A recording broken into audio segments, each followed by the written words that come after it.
This weekend, we're playing in the AAU Last Chance Qualifier. To basically qualify for nationals. We didn't get to play in AAU states because we had our skill center tournament that same weekend. So we come to a crossroads.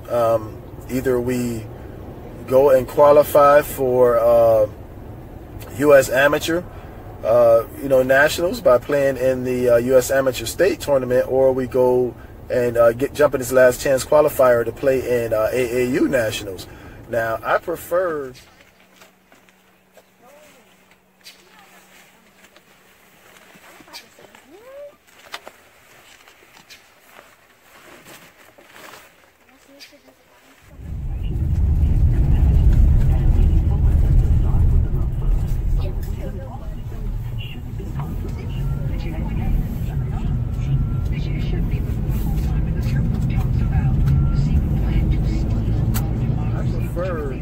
my preference is to go to AAU Nationals, because in U.S. Amateur you're playing by grade. So, some of my boys are still 10 years old, and most are 11. But a kid can turn 13 September 1st and play as a 5th grader against a bunch of 10 and 11-year-olds. And that's a huge jump, and a lot of teams do it because they want to win. I mean, I say it all the time. I'm a firm believer in you play with your age group. If your birthday, if one of my kids turns 12 before September 1st, then they need to play 6th grade, regardless if they're in the 5th grade or not. There are a couple kids out there with nice size and they can play that I won't take because of that belief that I have. And so we're gonna go ahead and play in this AAU Last Chance Qualifier, and as opposed to so that we can play against 11U teams as opposed to playing against 5th grade teams.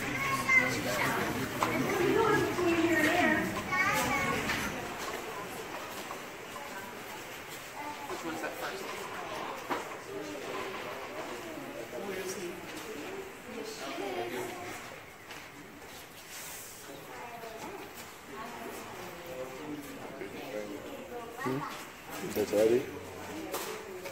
Yeah.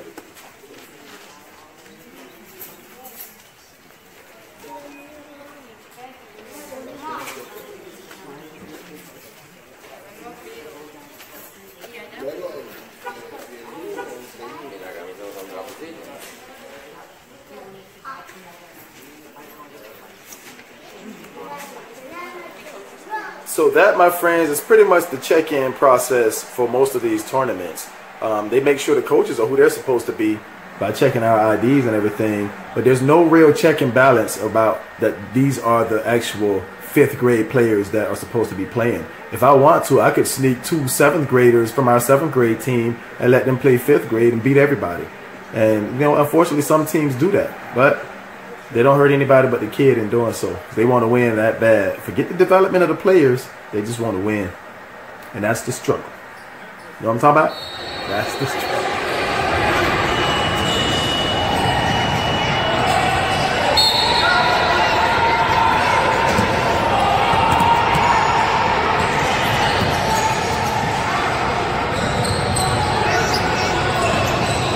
Get it!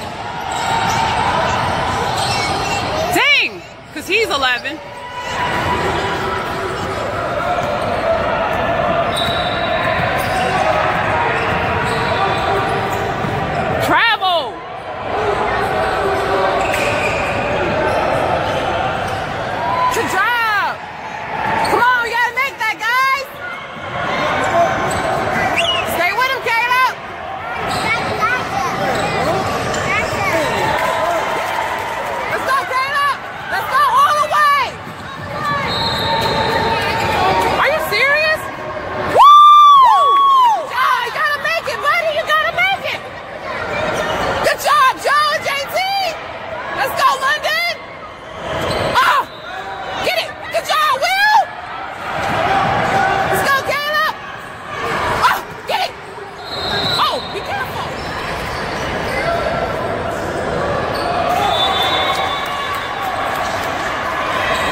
from the Jacksonville Trojans was giving us a little bit of trouble to start off, but now it's time to call the law offices of Douglas and Sinkfield.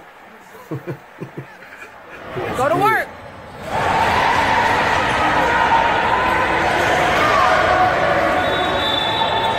Stay with him, Chief. Oh, jeez. Let's go, Jacob.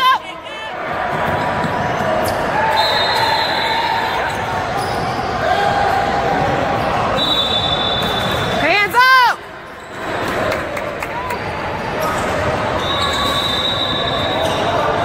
Let's go, Chief. I mean, Jacob.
Look, there's a thin line between fries and shakes, and honestly, I don't think any of my boys are ready to play against 14-year-olds.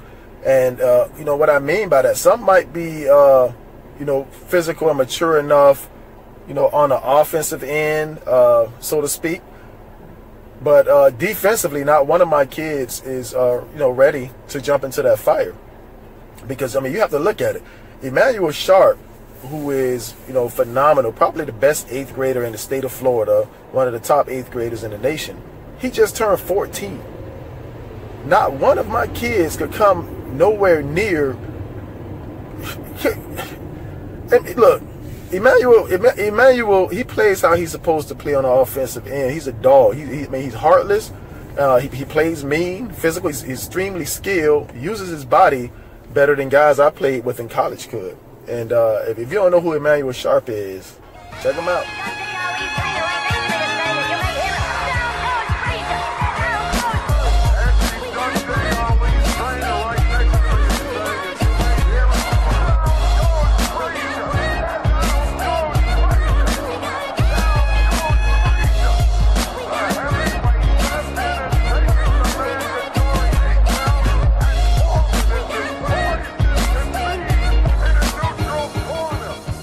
let me speak for my son. My son is 5'5", 70 pounds. Some of these kids in the 12 to 14 are over 200 pounds. Offensively, I think my son can hold his own on the wing, on the perimeter, playing in 12 to 14. Defensively, I think my son takes a lot of pride. I know my son takes a lot of pride in playing defense. And if they were playing a team in 12 to 14 and Emmanuel Sharp is on that team, he's going to say, I got Emmanuel. And in his mind, he feels like he can guard Emmanuel, and he's going to stick his nose in there, and Emmanuel's going to do what he's supposed to do, and he's going to knock his head off. You know what I'm saying? And he's going to get up, and he's going to stick his nose in there again, and he's going to get his head knocked off again. JoJo takes a lot of pride in playing defense, and he never takes a play off defensively. You know, everybody isn't built that way. And I mean, you see Emmanuel, and you know, and it's not just him. There was one of the travel teams jumped in our rec league called X Factor. They were in the 12 to 14-year-old league, and this is when I really realized that my boys can't do this, because X Factor was out there playing. Now they had a big kid that plays in the paint, extremely athletic and strong. I mean, the kid, he's an ox, and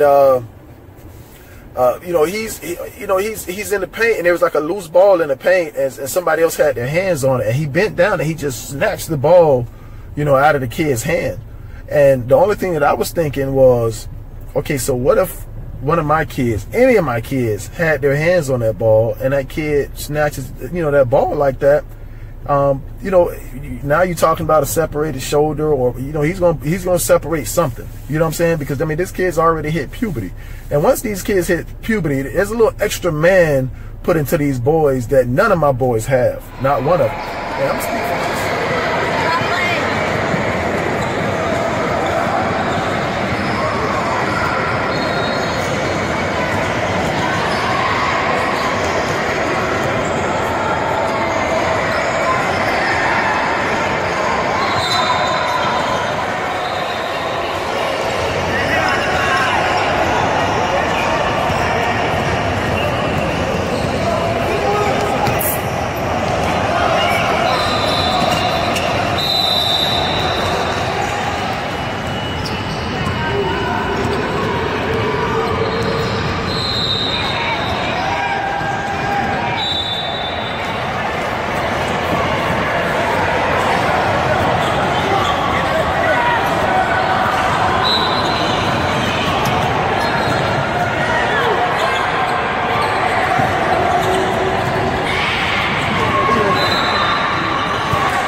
And it's not just Emmanuel Sharp and the kid from X Factor. Even if you look at like BWB's 6th grade team, they got 3 really big boys that are 12U, and they're huge. And I was watching one of the games that they were playing at Disney, and there was a kid that had a fast break going to the basket for a layup, and one of the big kids is running full speed and just jumps up and takes a swipe at the ball. Now, he didn't hit the kid, he didn't foul the kid or anything, but I'm just looking at that play. So that kid with that size, now all 3 of these kids are clearly over 200 pounds. So that kid at that size that can move like that with that speed and velocity, let's say one of my boys, any of my boys, is going to the basket for a layup, and they get hit by that kid, that size, that speed, the velocity that's and the impact that my player is going to have when they hit the floor from that contact is going to be so much greater than them playing against somebody that's, you know, closer to their size, age appropriate. So now, when, you know, my kid gets hit and hits the ground, now we're risking broken collarbones and things like broken wrists, things like that. So if I can avoid it, I will. And we'll play against kids that are our age, that are more likely to be our size, and that's age appropriate. As we get older and we hit puberty and we get into that puberty age and we got that extra grown man in us, then we'll, you know, start playing against older kids. But as for right now, we ain't doing it. At least my boy ain't. I don't tell anybody how to raise their kid, but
Go get it, Caleb. Nice read.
filming and stuff and doing these videos, you know, it can be difficult at times because, you know, I have to, you know, rely on either my wife or some of the other parents to volunteer to you know, jump in and grab some footage and send it to me.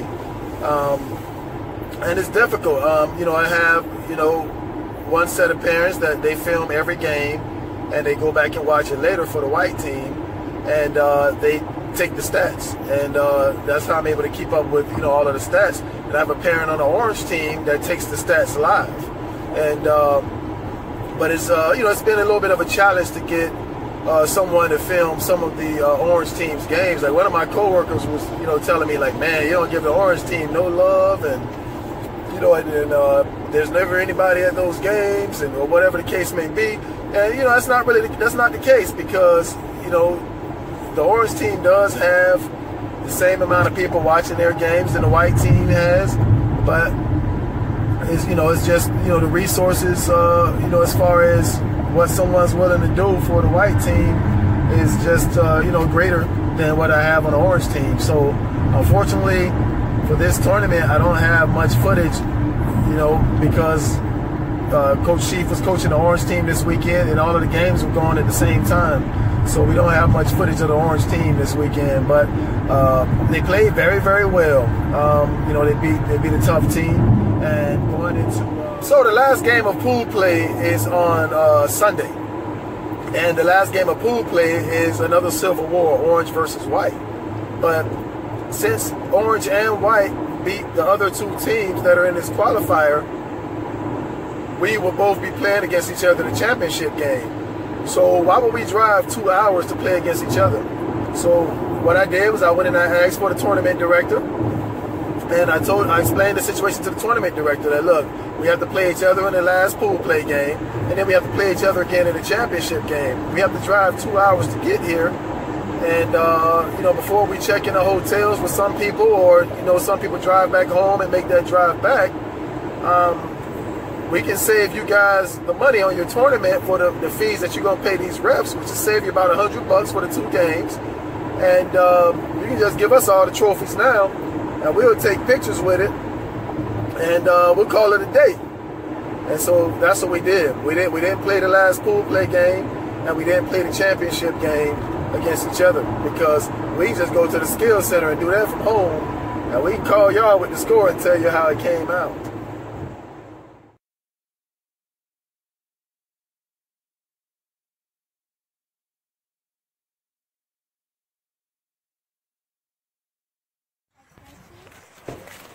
Hey, Braylon, why are you in the water?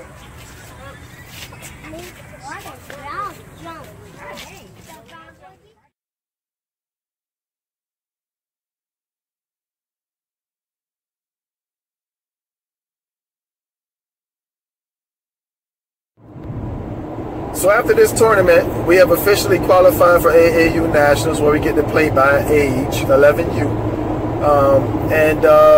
You know, it's going to be really exciting. It's a tournament that I've been wanting to get the boys in for a couple years now. AAU Nationals, I hear they do a really good job. And I'm excited to see, you know, some of the teams from all over the nation come and see how the boys compete. Both teams compete. So I'm really looking forward to it.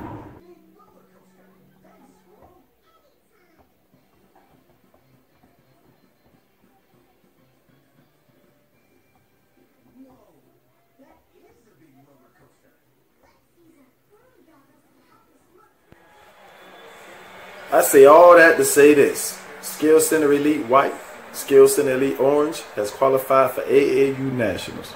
Mission accomplished. Believe that. But my rant is over. Philon out.